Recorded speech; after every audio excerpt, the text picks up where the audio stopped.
ಸರ್ವಮಂಗಲಮಾಂಗಲ್ಯೆ ಶಿವೆ ಸರ್ವಾರ್ಥಸಾಧಿಕೆ ಶರಣ್ಯೆ ತ್ರ್ಯಂಬಕೆ ಗೌರಿ ನಾರಾಯಣಿ ನಮೋಸ್ತುತೆ. ಜಪಾಕುಸುಮಸಂಕಾಶಂ ಕಾಶ್ಯಪೇಯ ಮಹಾಭ್ಯುತಿಂ ತಮೋಲಿ ಸರ್ವಪಾಪಘ್ನಂ ಪ್ರಣತೋಸ್ಮಿ ದಿವಾಕರಂ. ನಮಶ್ಚಂಡಿಕಾಯಿ ಶ್ರೀ ಗುರುಭ್ಯೋ ನಮಃ. ಎಲ್ಲ ಆತ್ಮೀಯ ವೀಕ್ಷಕರಿಗೆ ಪ್ರೇಕ್ಷಕರಿಗೆ ನಮಸ್ಕಾರ. ಎಲ್ಲರಿಗೂ ಮಕರ ಸಂಕ್ರಾಂತಿಯ ಶುಭಾಶಯಗಳೊಂದಿಗೆ ಈ ಸಂಚಿಕೆಯನ್ನು ಪ್ರಾರಂಭವನ್ನು ಮಾಡುತ್ತಾ ಇದ್ದೀವಿ. ಮಕರ ಸಂಕ್ರಾಂತಿ ಪುಷ್ಯ ಮಾಸದಲ್ಲಿ ಬರುತ್ತೆ. ನಂತರದಲ್ಲಿ ಬರತಕ್ಕಂಥದ್ದು ಮಾಘ ಮಾಸ. ಮಾಘ ಮಾಸದಲ್ಲಿ ಸೂರ್ಯೋಪಾಸನವಾಗಿ ವಿಶೇಷವಾಗಿ ಹೇಳಿದ್ದಾರೆ. ಅಂದರೆ ಈ ಮಾಘ ಮಾಸದ ಭಾನುವಾರ, ಅದರಲ್ಲೂ ಸಪ್ತಮಿ, ರಥಸಪ್ತಮಿ ಅಂತ ಹೇಳ್ತಾರೆ. ಇದು ಉತ್ತರಾಯಣದಲ್ಲಿ ಇವೆಲ್ಲ ಬರತಕ್ಕಂಥದ್ದು. ಮಾಘ ಮಾಸದಲ್ಲಿ ಸೂರ್ಯನನ್ನು ವಿಶೇಷವಾಗಿ ನಾವು ಆರಾಧಿಸಬೇಕು. ಕಾರ್ತಿಕ ಮಾಸದಲ್ಲಿ ಈಶ್ವರನನ್ನು ಆರಾಧಿಸಬೇಕು. ಶ್ರಾವಣ ಮಾಸದಲ್ಲಿ ದೇವಿ ಮತ್ತು ನಾರಾಯಣನ ವಿಶೇಷವಾಗಿ ಆರಾಧಿಸಬೇಕು. ಆಶ್ವಯುಜ ಮಾಸದಲ್ಲಿ ದೇವಿ ಮತ್ತು ಶ್ರೀರಾಮನನ್ನು ಉಪಾಸನೆಯನ್ನು ಮಾಡತಕ್ಕಂಥದ್ದು. ಚೈತ್ರ ಮಾಸದಲ್ಲಿ ರಾಮನನ್ನು ನಾವು ರಾಮಾಯಣ, ಜೊತೆಯಲ್ಲಿ ದೇವಿ ವಸಂತ ನವರಾತ್ರಿ, ಹೀಗಿದ್ದೆಲ್ಲ ಬರುತ್ತೆ. ಪ್ರತಿಯೊಂದು ತಿಂಗಳಿಗೂ ಕೂಡ ವಿಶೇಷವಾದಂತಹ ಮಹತ್ವ ಇದೆ. ಆದರೆ ಈ ಮಕರ ಸಂಕ್ರಾಂತಿಯ ನಂತರದಲ್ಲಿ ಬರತಕ್ಕಂತಹ ಉತ್ತರಾಯಣದಲ್ಲಿ ಸೂರ್ಯೋಪಾಸನೆಗೆ ವಿಶೇಷವಾದಂತಹ ಮಹತ್ವ ಇದೆ. ಸರ್ವದೇವಾತ್ಮಕನಾದಂತಹ ಸೂರ್ಯನನ್ನು ಉಪಾಸಿಸ್ತಕ್ಕಂಥದ್ದು.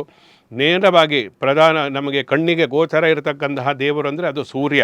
ಅದರಿಂದ ಸೂರ್ಯನನ್ನು ನಾವು ದರ್ಶನ ಮಾಡತಕ್ಕಂಥದ್ದು, ಸೂರ್ಯ ನಮಸ್ಕಾರವನ್ನು ಮಾಡತಕ್ಕಂಥದ್ದು. ಈ ಉತ್ತರಾಯಣದಲ್ಲಿ ವಿಶೇಷವಾಗಿ ಸೂರ್ಯೋಪಾಸನೆ ಅಂದರೆ ಸೂರ್ಯ ನಮಸ್ಕಾರದ ರೂಪದಲ್ಲಿ, ಸ್ತೋತ್ರ ರೂಪದಲ್ಲಿ, ತರ್ಪಣದ ರೂಪದಲ್ಲಿ ಈ ರೀತಿಯಾಗಿ ಸೂರ್ಯನ ಉಪಾಸನೆಯನ್ನು ಮಾಡಬೇಕು. ಆರೋಗ್ಯಮಿಚ್ಚೇತ ಭಾಸ್ಕರ ಅಂತೇಳಿ ಹೇಳ್ತಾರೆ. ಸೂರ್ಯ ಆರೋಗ್ಯವನ್ನು ನಾವು ಕೊಡತಕ್ಕಂಥವನು. ಸೂರ್ಯ ಕಿರಣಗಳಿಂದ ರೋಗಗಳೆಲ್ಲ ನಿವಾರಣೆ ಆಗುತ್ತೆ ಅನ್ನತಕ್ಕಂಥದ್ದು ಆಯುರ್ವೇದ ಶಾಸ್ತ್ರವು ಕೂಡ ಹೇಳುತ್ತೆ. ಅದರಿಂದ ಈ ಮಕರ ಸಂಕ್ರಾಂತಿಗೆ ಯಾಕೆ ಅಷ್ಟೊಂದು ವಿಶೇಷವಾದಂತಹ ಮಹತ್ವ ಅಂದರೆ, ಆ ಸೂರ್ಯನ ಕಿರಣಗಳು ನಮಗೆ ಸಕಾರಾತ್ಮಕವಾಗಿ ಭೂಮಿಗೆ ತಲುಪತಕ್ಕಂತಹ ವಿಶೇಷವಾದಂತಹ ಕಾಲ ಅಂದರೆ ಅದು ಮಕರ ಸಂಕ್ರಾಂತಿಯ ನಂತರದ ದಿನಗಳು. ಆದ್ದರಿಂದ ಅದರಲ್ಲಿ ವಿಶೇಷವಾಗಿ ಸೂರ್ಯ ಕಿರಣಗಳಲ್ಲಿ, ಭೂಮಿಗೆ ಬರತಕ್ಕಂತಹ ಸೂರ್ಯಕಿರಣಗಳಲ್ಲಿ ವಿಶೇಷವಾದಂತಹ ಶಕ್ತಿ ಇರುವುದರಿಂದ ಅದಕ್ಕೆ ಅನುಗುಣವಾಗಿ ನಮ್ಮ ಜೀವನ ಶೈಲಿಯನ್ನು, ನಮ್ಮ ಆಚಾರ ವಿಚಾರಗಳನ್ನು ನಾವು ಬದಲಾಯಿಸಿಕೊಂಡರೆ ಆ ಸೂರ್ಯಕಿರಣಗಳಿಂದ ಬರತಕ್ಕಂತಹ ವೈಬ್ರೇಷನ್ ಅಥವಾ ವಿಶೇಷವಾದಂತಹ ಏನು ಶಕ್ತಿ, ಪಾಸಿಟಿವ್ ಎನರ್ಜಿ ಏನಿದೆ, ಅದನ್ನು ನಾವು ಸರಿಯಾದ ಕ್ರಮದಲ್ಲಿ ಗ್ರಹಣವನ್ನು ಮಾಡಿದರೆ ನಮಗೆ ಯಾವುದೇ ರೋಗಗಳು ಬರುವುದಿಲ್ಲ, ಒಳ್ಳೆಯದಾಗುತ್ತೆ ಅನ್ನತಕ್ಕಂತಹ ಉದ್ದೇಶದಿಂದ ಮಕರ ಸಂಕ್ರಾಂತಿಯ ನಂತರದಲ್ಲಿ ಸೂರ್ಯೋಪಾಸನೆಗೆ ನಮಗೆ ಹೇಳಿರತಕ್ಕಂಥ ಸೂರ್ಯನನ್ನು ಆರಾಧಿಸಿ ಈ ಮಾಘ ಮಾಸದಲ್ಲಿ ಅನ್ನತಕ್ಕಂಥದ್ದು.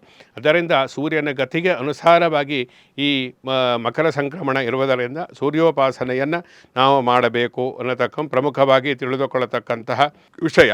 ಜೊತೆಯಲ್ಲಿ ಈ ಮಕರ ಸಂಕ್ರಮಣದಲ್ಲಿ ನಾವು ಏನನ್ನು ಮಾಡಬೇಕು, ಮಕರ ಸಂಕ್ರಾಂತಿಯನ್ನು ನಾವು ಆಚರಿಸತಕ್ಕಂಥದ್ದು ಹೇಗೆ, ಇದು ಯಾವ ಸಾಮಾನ್ಯವಾಗಿ ಇದು ನಮ್ಮ ಆಂಗ್ಲ ಕ್ಯಾಲೆಂಡರ್ ಪ್ರಕಾರ ಜನವರಿ 13, 14, 15 ಈ ರೀತಿಯಾಗಿ ಬರುತ್ತೆ. ಈ ವರ್ಷದಲ್ಲಿ 14ನೇ ತಾರೀಕು ರಾತ್ರಿ ನೀವು ಸಿದ್ಧಾಂತ ಈಗ ಹಲವು ರೀತಿಯಲ್ಲಿದೆ. ಅದರ ವೇಳೆ ಅನ್ನತಕ್ಕಂಥ ಸ್ವಲ್ಪ 2 ಗಂಟೆ ವ್ಯತ್ಯಾಸ ಆಗ್ಬೋದು. ಆದರೆ ಸಾಮಾನ್ಯವಾಗಿ 8 ಗಂಟೆ 12 ನಿಮಿಷದ ನಂತರದಲ್ಲಿ 8 ಗಂಟೆ 52 ನಿಮಿಷಕ್ಕೆ ಮಕರ ರಾಶಿಗೆ ಸೂರ್ಯ ಪ್ರವೇಶವನ್ನು ಮಾಡ್ತಾನೆ.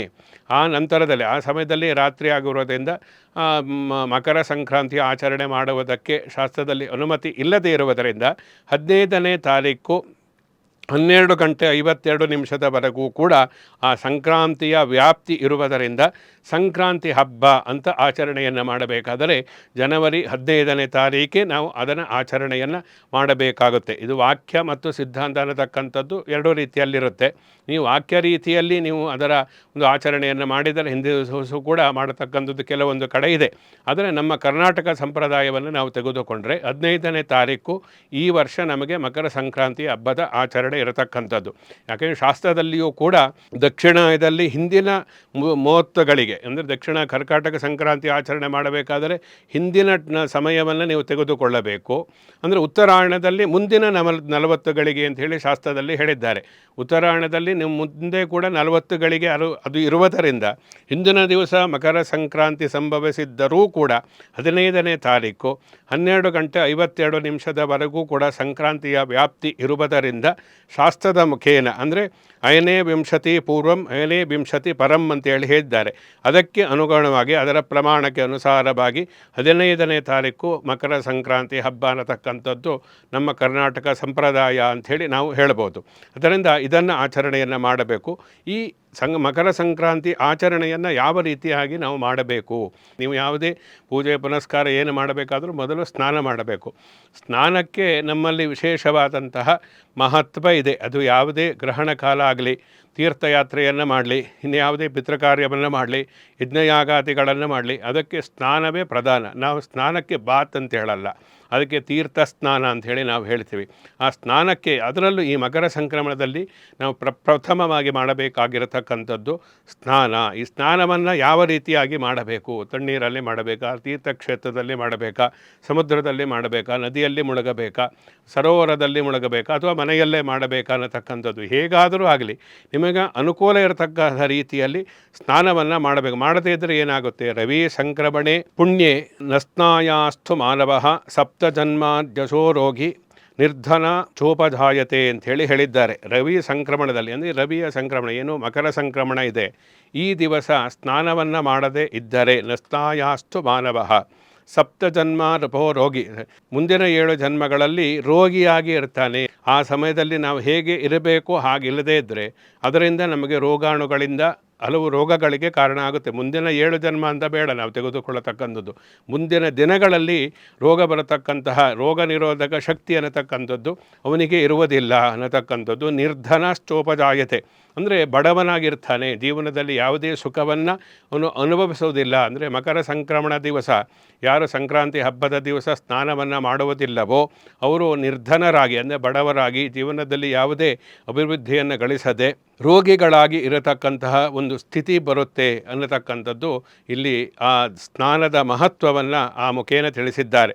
ಆದ್ದರಿಂದ ಈ ಸ್ನಾನವನ್ನು ಮಾಡತಕ್ಕಂಥದ್ದು ತುಂಬ ಮುಖ್ಯ. ನೀವು ತಣ್ಣೀರಿನ ಸ್ನಾನವೇ ಶ್ರೇಷ್ಠವಾಗಿರತಕ್ಕಂಥದ್ದು. ಅನಾರೋಗ್ಯದ ಸಮಸ್ಯೆ ಇದ್ದರೆ ಬಿಸಿ ನೀರಿನ ಸ್ನಾನವನ್ನು ಮಾಡಬಹುದು. ಅದು ಮನೆಯಲ್ಲಿ ಸ್ನಾನ ಮಾಡುವುದಕ್ಕಿಂತ ಬಾವಿಯಲ್ಲಿ ಮಾಡತಕ್ಕಂಥದ್ದು ಶ್ರೇಷ್ಠ. ಬಾವಿಯ ಸ್ನಾನಕ್ಕಿಂತ ಸರೋವರದ ಸ್ನಾನ ಶ್ರೇಷ್ಠ.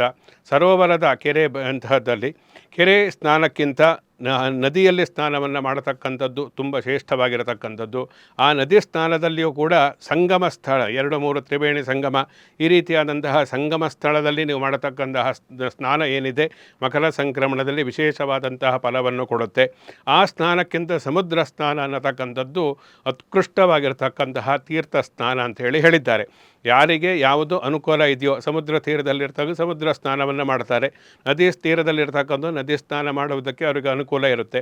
ಯಾವುದೋ ಅನುಕೂಲ ಇಲ್ಲದೇ ಇರತಕ್ಕಂಥವ್ರು ಮನೆಯಲ್ಲಿ ತಣ್ಣೀರು ಸ್ನಾನವನ್ನು ಮಾಡಿ, ಅದಕ್ಕೂ ಕೂಡ ಮಾಡಲಿಕ್ಕೆ ಆಗದೇ ಇದ್ದರೆ ಬಿಸಿ ನೀರಿನಾದರೂ ಸ್ನಾನವನ್ನು ಮಾಡತಕ್ಕಂಥದ್ದು ಮಕರ ಸಂಕ್ರಾಂತಿಯ ಪ್ರಮುಖವಾಗಿರತಕ್ಕಂತಹ ಒಂದು ಕರ್ತವ್ಯ ಅಂಥೇಳಿ ಹೇಳಬಹುದು.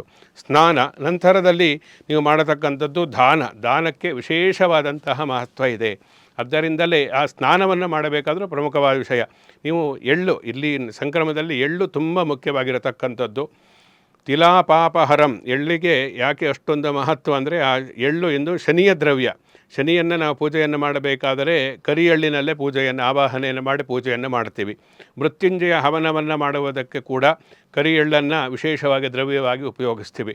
ಎಳ್ಳು ಅನ್ನತಕ್ಕಂಥದ್ದನ್ನು ನಾವು ಇನ್ನಿತರ ದೇವಿ ಹೋಮ ಇರ್ಬೋದು, ಯಾವುದೇ ಹೋಮ, ಸುದರ್ಶನ ಹೋಮ ಆದರೂ ಕೂಡ ಕರಿ ಎಳ್ಳನ್ನು ನಾವು ದೇವತಾ ಕಾರ್ಯಗಳಲ್ಲಿ ಉಪಯೋಗಿಸ್ತೀವಿ. ಯಾಕೆ ಅದಕ್ಕೆ ಅಷ್ಟೊಂದು ಶಕ್ತಿ ಇದೆ ಅಂದರೆ ತಿಲಾ ಪಾಪಹರಂ ಅಂತೇಳಿ ಎಲ್ಲ ಪಾಪವನ್ನು ಕಳಿತಕ್ಕಂತಹ ಶಕ್ತಿ ವಿಶೇಷವಾಗಿ ಕರಿ ಎಳ್ಳಿಗೆ ಇರುವುದರಿಂದ ಆ ಎಳ್ಳಿನಿಂದ ಉದ್ವರ್ತನ, ಎಳ್ಳೆಣ್ಣೆಯನ್ನು ಹಚ್ಚಿಕೊಂಡು ಸ್ನಾನವನ್ನು ಮಾಡಬೇಕು. ಎಳ್ಳನ್ನು ಮೈ ಮೇಲೆ ಸುರಿಕೊಂಡು ಸ್ನಾನವನ್ನು ಮಾಡಬೇಕು. ಎಳ್ಳನ್ನು ನೀರಿಗೆ ಹಾಕಿ ಸ್ನಾನವನ್ನು ಮಾಡಬೇಕು ಆ ದಿವಸ. ಅದಕ್ಕೆ ಎಳ್ಳು ಬೀರತಕ್ಕಂಥ ಎಳ್ಳಿನ ಹಬ್ಬ ಅಂತಲೇ ಸಂಕ್ರಮಣಕ್ಕೆ, ಮಕರ ಸಂಕ್ರಾಂತಿ ಹಬ್ಬಕ್ಕೆ ಇನ್ನೊಂದು ಹೆಸರಿದೆ. ಆದ್ದರಿಂದ ಎಳ್ಳಿನಿಂದ ನೀವು ಎಳ್ಳು ಪೂರಿತವಾಗಿರತಕ್ಕಂತಹ ಸ್ನಾನವನ್ನು ಮಾಡತಕ್ಕಂಥದ್ದು ಇವತ್ತಿನ ದಿವಸ ಈ ಮಕರ ಸಂಕ್ರಾಂತಿ ಹಬ್ಬದ ದಿವಸ ತುಂಬ ಪ್ರಮುಖವಾಗಿರತಕ್ಕಂಥದ್ದು. ಸ್ನಾನದ ನಂತರದಲ್ಲಿ ದಾನ, ಅದರಿಂದಲೇ ಎಳ್ಳು ಬೀರತಕ್ಕಂಥದ್ದು ಅಂತ. ಎಳ್ಳು ಬೀರೋದು 4 ಮನೆಗೆ ಹೋಗಿ ಎಳ್ಳನ್ನು ಬೀರತಕ್ಕಂತಹ ಸಂಪ್ರದಾಯ ಇದೆ. ಅಂದರೆ ಎಳ್ಳನ್ನು ಬೀರತಕ್ಕಂಥದ್ದು ಹಿನ್ನೆಲೆ ಏನು ಅಂದರೆ ಎಳ್ಳನ್ನು ದಾನ ಮಾಡತಕ್ಕಂಥದ್ದು. ಎಳ್ಳಿನಿಂದ ಸ್ನಾನ, ಎಳ್ಳಿನಿಂದ ದಾನವನ್ನು ಮಾಡಿ ಅದನ್ನು ಸೇವಿಸ್ತಾ ಎಳ್ಳನ್ನು ಸೇವನೆ ಮಾಡತಕ್ಕಂಥದ್ದು. ಎಳ್ಳನ್ನು ನಾವು ದಾನ ಮಾಡಬೇಕಾದ್ರೆ ಯಾವ ರೀತಿಯಾಗಿ ಮಾಡಬೇಕು, ಎಳ್ಳನ್ನು ಕೊಡಬೇಕು, ಎಳ್ಳಿನ ಜೊತೆಯಲ್ಲಿ ಬೆಲ್ಲವನ್ನು ಸೇರಿಸಬೇಕು. ಆ ಬೆಲ್ಲ ಅನ್ನತಕ್ಕಂಥ ಸಿಹಿಯನ್ನು ಸುಖವನ್ನು ಸೂಚಿಸುತ್ತೆ. ಅದರಲ್ಲಿ ಕಬ್ಬಿನ ಜಲ್ಲೆ, ನೀನು ಕಷ್ಟಪಟ್ಟರೆ ಮಾತ್ರ ಜೀವನದಲ್ಲಿ ಸುಖ ಸಿಗುವುದಕ್ಕೆ ಸಾಧ್ಯ, ಸಾಧನೆಯನ್ನು ಮಾಡಿದರೆ ಮಾತ್ರ ಫಲವನ್ನು ನೀವು ಪಡೆಯುವುದಕ್ಕೆ ಸಾಧ್ಯ ಅನ್ನತಕ್ಕಂಥದ್ದು. ಅದೆಲ್ಲ ಹಿನ್ನೆಲೆಯಾಗಿ ನಮಗೆ ಸೂಚನೆಯನ್ನು ಕೊಡತಕ್ಕಂಥ ಕಬ್ಬಿನ ಜಲ್ಲೆ, ಬದರಿ ಫಲ ಅಂದರೆ ಎಲಚಿ ಹಣ್ಣನ್ನು ನಾವು ದಾನವಾಗಿ ಕೊಡತಕ್ಕಂಥದ್ದು. ಜೊತೆಯಲ್ಲಿ ವಿಶೇಷವಾಗಿ ಅದಕ್ಕೆ ಸಂಬಂಧಪಟ್ಟ ಇನ್ನಿತರ ದ್ರವ್ಯಗಳನ್ನು ನಾವು ಸೇರಿಸಿ ಎಳ್ಳನ್ನು ಬೀರತಕ್ಕಂಥದ್ದು ಅಂತ ಹೇಳ್ತಾರೆ. ಅದನ್ನು ಎಳ್ಳಿನ ದಾನ ಕೊಡತಕ್ಕಂಥ ಶಾಸ್ತ್ರೀಯವಾಗಿರತಕ್ಕಂತಹ ಪದ. ಆ ಎಳ್ಳಿನ ದಾನವನ್ನು ಎಲ್ಲರಿಗೂ ಕೊಟ್ಟು ಗುರು ಹಿರಿಯರ ಆಶೀರ್ವಾದವನ್ನು ಪಡೆದುಕೊಳ್ಳತಕ್ಕಂಥದ್ದು ಸಂಕ್ರಮಣ ಹಬ್ಬದಲ್ಲಿ ಇರತಕ್ಕಂತಹ ಆಚರಣೆ. ಸ್ಥಾನ ದಾನಕ್ಕೆ ವಿಶೇಷವಾದಂತಹ ಫಲ ಇರುವುದರಿಂದ ಇವೆರಡನ್ನು ಪ್ರಮುಖವಾಗಿ ನಮಗೆ ಕಣ್ಣಿಗೆ ಕಾಣಿಸಿದ್ದನ್ನು ಎಲ್ಲರೂ ಕೂಡ ಆಚರಣೆಯನ್ನು ಮಾಡ್ತಾರೆ. ಇನ್ನು ವಿಶೇಷವಾಗಿ ರೈತರು ಯಾವ ಆಚರಣೆಯನ್ನು ಮಾಡ್ತಾರೆ, ನೀವು ಧಾರ್ಮಿಕವಾದಂತಹ ದಾರಿಯಲ್ಲಿರತಕ್ಕಂಥವರು ಈ ಮಕರ ಸಂಕ್ರಮಣವನ್ನು ನಾವು ಸದುಪಯೋಗ ಪಡಿಸಿಕೊಳ್ಳತಕ್ಕಂಥದ್ದು ಹೇಗೆ, ಈ ಪರ್ವಕಾಲ ಮಹಾಪರ್ವಕಾಲ ಅಂತೇಳಿ ನಾನು ಹೇಳಿದೆ. ಅಂತಹ ಮಹಾಪರ್ವಕಾಲದಲ್ಲಿ ಏನು ಮಾಡಬೇಕು, ಜಪವನ್ನು ಮಾಡಿದರೆ ಏನು ಮಾಡಬೇಕು, ತಪ ತರ್ಪಣ ಶ್ರಾದ್ದಕ್ಕೂ ಕೂಡ ವಿಶೇಷವಾಗಿರತಕ್ಕಂಥದ್ದನ್ನು ಹೇಳಿದ್ದಾರೆ. ಇವೆಲ್ಲ ನಾವು ಮಕರ ಸಂಕ್ರಮಣದಲ್ಲಿ ಇನ್ನೂ ಮಾಡತಕ್ಕಂತಹ ಆಚರಣೆಗಳು ತುಂಬ ಇದೆ. ರೈತರು ಮಕರ ಸಂಕ್ರಮಣ ವಿಶೇಷವಾಗಿ ಆಚರಣೆಯನ್ನು ಮಾಡ್ತಾರೆ. ಅದನ್ನು ಗೋವಿನ ಕಿಚ್ಚಾಯಿಸ್ತಕ್ಕಂಥದ್ದು ಇಂತಹದ್ದೆಲ್ಲ ಇದೆ. ಅದೆಲ್ಲವನ್ನು ಯಾವ ಕಾರಣದಿಂದ ಮಾಡ್ತಾರೆ, ನಮ್ಮ ಧರ್ಮ ಸಂಸ್ಕೃತಿಯಲ್ಲಿ ಅವೆಲ್ಲ ಆಚರಣೆಗಳ ಹಿನ್ನೆಲೆಯನ್ನು ಅಂತಕ್ಕಂಥದ್ದು ಕೂಡ ನಾವು ಪ್ರಮುಖವಾಗಿ ತಿಳಿದುಕೊಳ್ಳಬೇಕಾಗುತ್ತೆ. ಶುಭಮಸ್ತು, ಸಮಸ್ತ ಸನ್ಮಂಗಳಾನಿ ಭವಂತು.